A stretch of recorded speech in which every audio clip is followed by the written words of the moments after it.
So you want to get started on eBay, but you have no idea where to start with all of the shipping. Let's help you out. Hey guys, and welcome back, or welcome to the channel. If you are new here, my name is Arilia and I'm a full-time reseller and entrepreneur, and I love making content surrounding those topics to help each of you. So today we are answering one common question that I get, and that is, how do I ship on eBay? Well, I'll tell you guys, I am sure that this is going to be a longer video, so if you do want to skip around a little bit, or if you have any specific questions, I'll leave the timestamps down below along with all of the links for things that I've mentioned or specific places that you guys might want to check out throughout this video, so that way you know exactly where to start with eBay shipping. It's honestly very easy, and I encourage each of you to at least try it, or at least try getting started on eBay.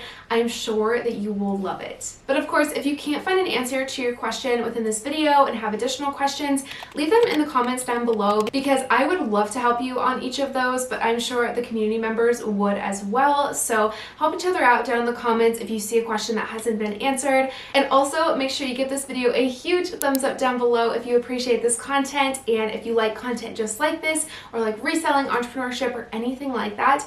Make sure that you also tap the little subscribe button down below and tap the notification bell right next to it to be notified every single time I post a new video, so that way you're the first to watch it. Anyways, that is enough of my babbling. We are going to get into some of the background things that you should know before you start shipping on eBay. So the first few sections here are just going to be a little bit of background information, but I actually think it's important that you know all of this before you try to sell anything on eBay. The first being, you need to understand eBay's policies.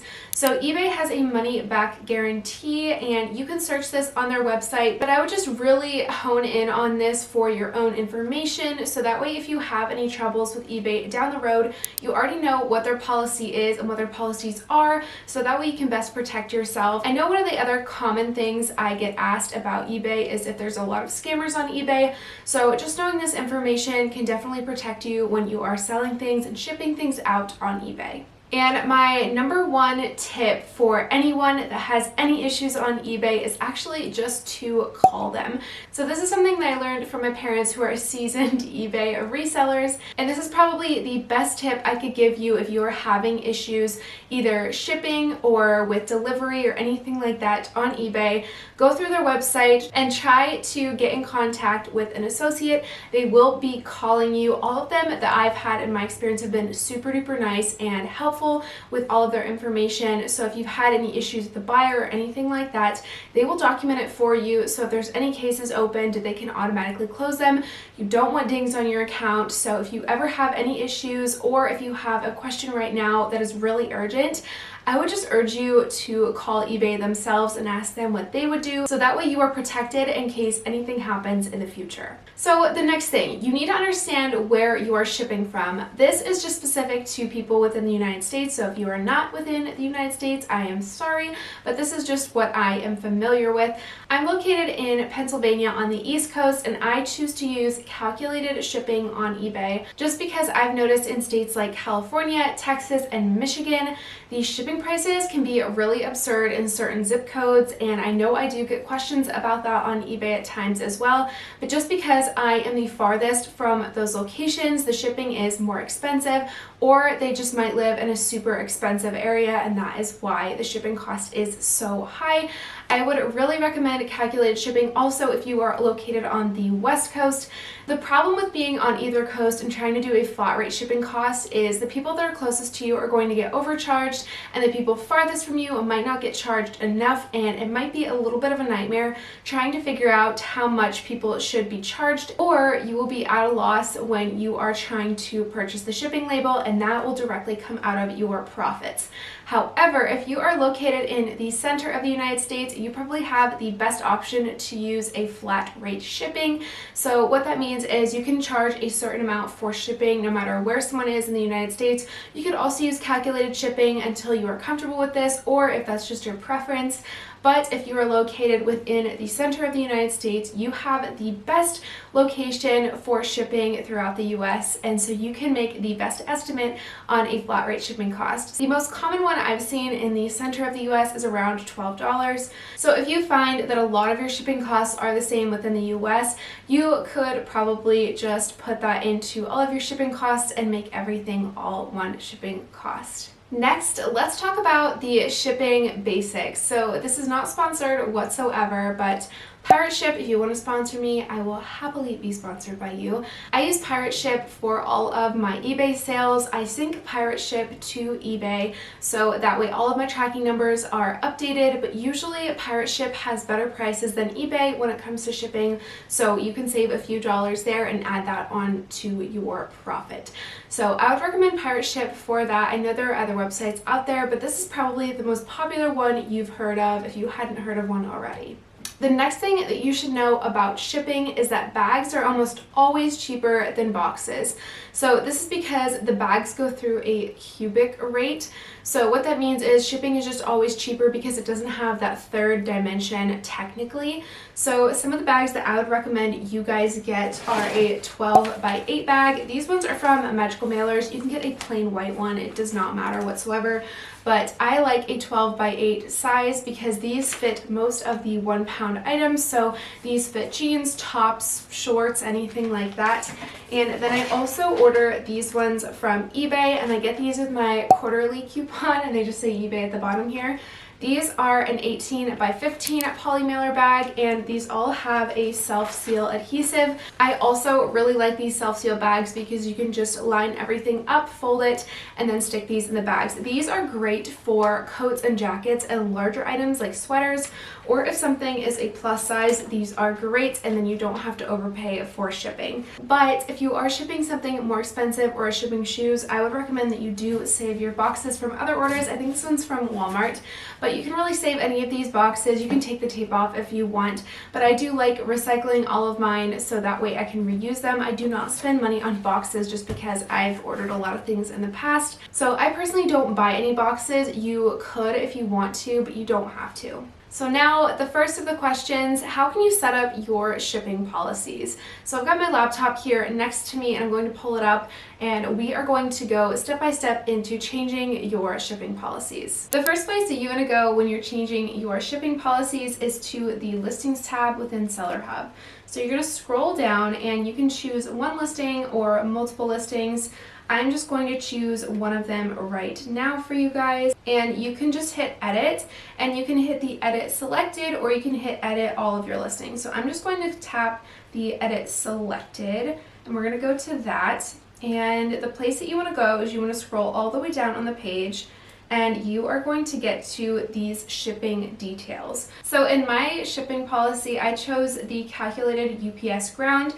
UPS is my personal preference for shipping just because they get things there the fastest, and they are usually the safest option for me personally. I know this isn't a story time, but I will just mention and warn you guys, I have had issues with USPS in the past with misdelivery and them not refunding me or the buyer. So I have stopped using them as of now. It is a personal preference, whatever you want to use, whether it's UPS, FedEx, or USPS. eBay does boost your listings if you have 1-day shipping, but it is not necessary. I would recommend around 3 days if that works for you. If you don't abide by your own shipping policy though, you will get dinged. So that is just something to keep in mind there, but there are a ton of options here and you can also create your own. So whether you want to do a calculated or a flat rate, you can choose what is most comfortable for you. I believe that if you want to do a flat rate, you can hit the create section and you can choose your service, and the cost you can just type in there. So that is how you do a flat rate shipping. The next question is, how do you ship items that are less than a pound?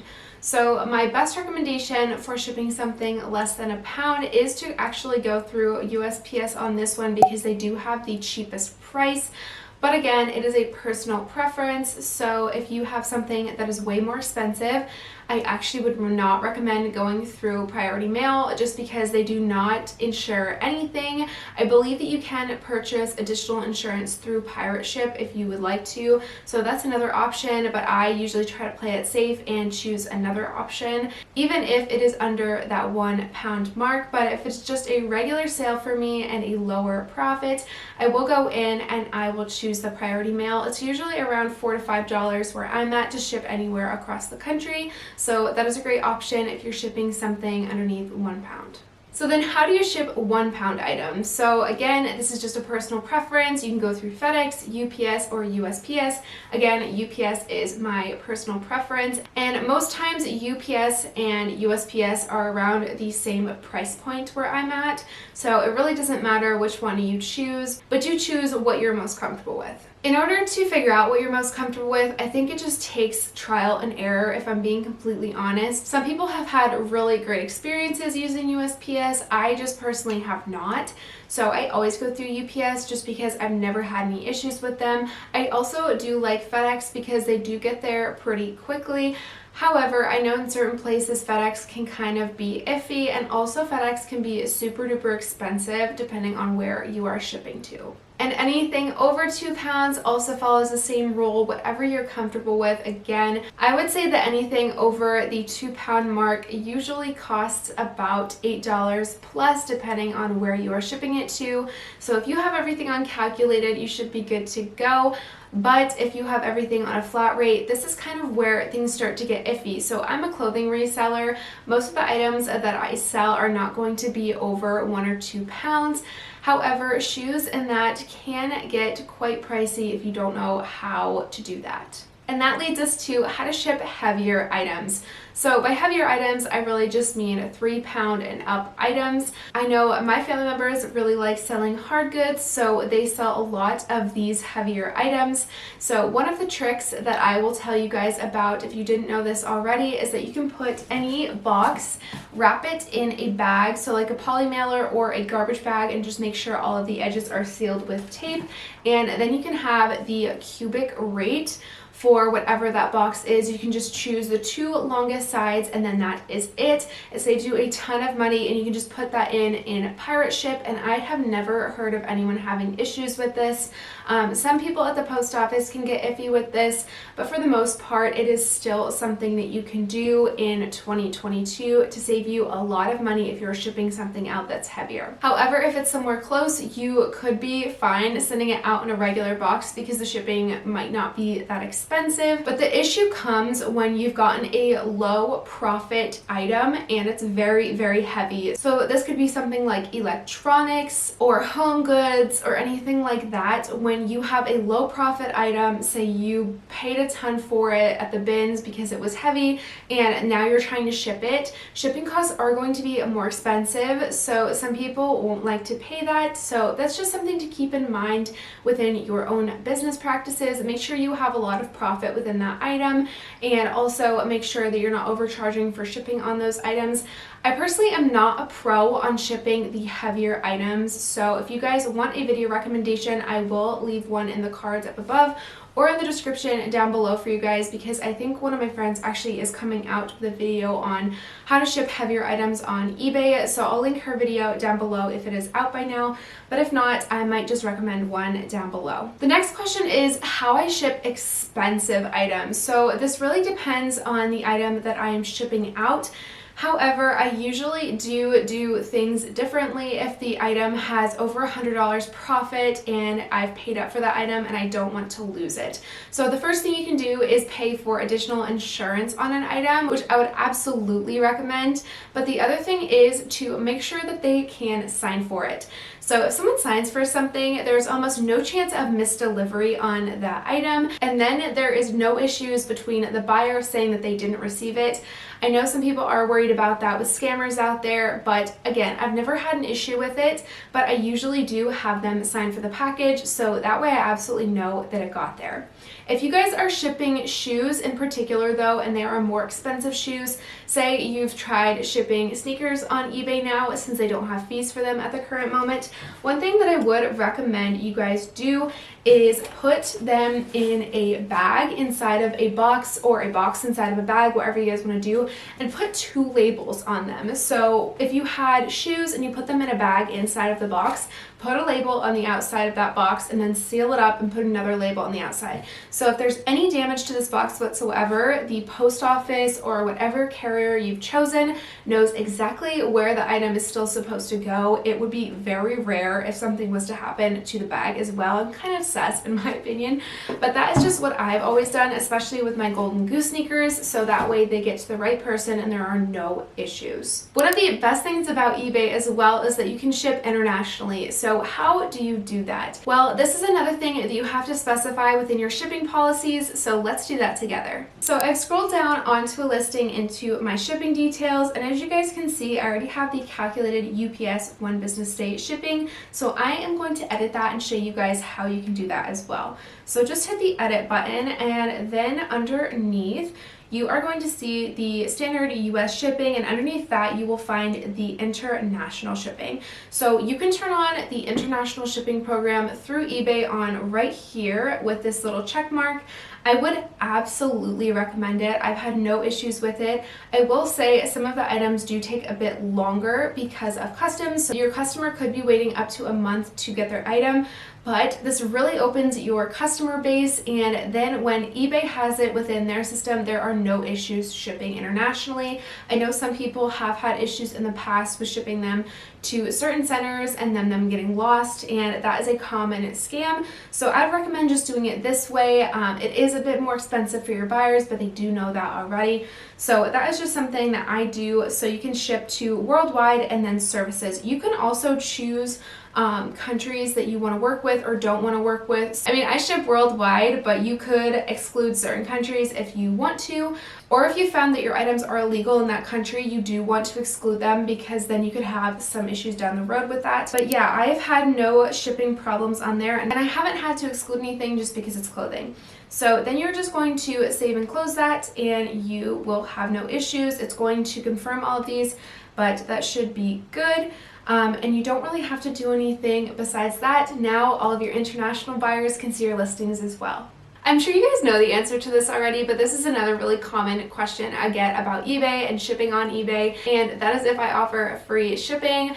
I know that eBay heavily pushes free shipping, but I personally do not do it, just because I would be losing a ton of profit on items. If you guys have been watching my videos for a while, I have in the past tended to only go for $30 and up profits. So if I have something that's a $30 profit and then I pay for shipping on top of it, I could potentially only be making $15 to $20 profit on that item, which really cuts into that. So I personally don't use the free shipping on there, but again, eBay does push it, so you could see more sales with it potentially, but that is just something, again, that is up to you and your personal preference. So if that has worked for any of you, make sure to leave a comment down below letting us know. But that is everything that I have for you in today's video. If you have any other questions, leave them also in the comments down below, because I am happy to help you, and I'm sure everyone else in this community is as well. And I will see you guys in my next video. Bye.